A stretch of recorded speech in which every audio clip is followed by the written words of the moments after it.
Kasus ijazah Jokowi, Rismon minta Prabowo bebaskan Bambang Tri.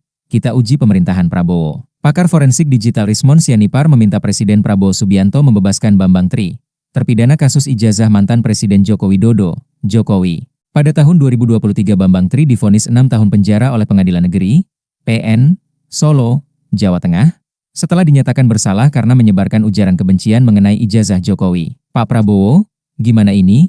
Pak, berilah perhatian dikit sama orang yang dianiaya. Sudah terpisah dari keluarganya, putri-putranya, istrinya. Kok sampai saat ini masih di penjara, kata Rismon dalam video itu. Adapun Rismon saat ini menjadi salah satu orang yang berulang kali menuding ijazah Jokowi palsu. Rismon mengakui menjenguk Bambang ke lapas guna memberikan dukungan kepadanya. Dia mengklaim di tengah bergulirnya kasus dugaan ijazah palsu itu banyak yang mendukung Bambang. Kita akan menunjukkan pemerintahan Prabowo Subianto ini, Indonesia ini bebas nggak bersuara, berpendapat, demokratis nggak. Kita uji pemerintahan Prabowo Subianto, ujar Rismon.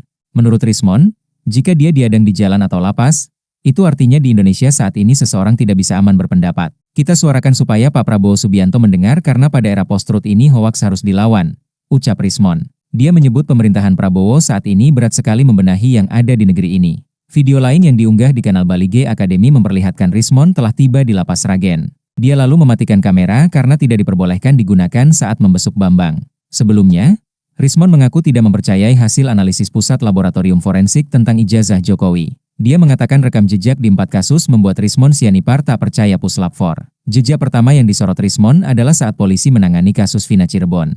Kasus kedua adalah soal hasil analisa Puslap 4 terhadap kasus Jessica Kumala Wongso. Berikutnya, jejak buruk soal analisis Puslap 4 yang diungkap Rismon adalah terkait kasus kematian anggota FPI di KM 50 tahun 2020 lalu. Terakhir, Rismon Sianipar mengurai jejak kelam keempat instansi kepolisian, yakni kasus ex-Kadif Propam Ferdi Sambo.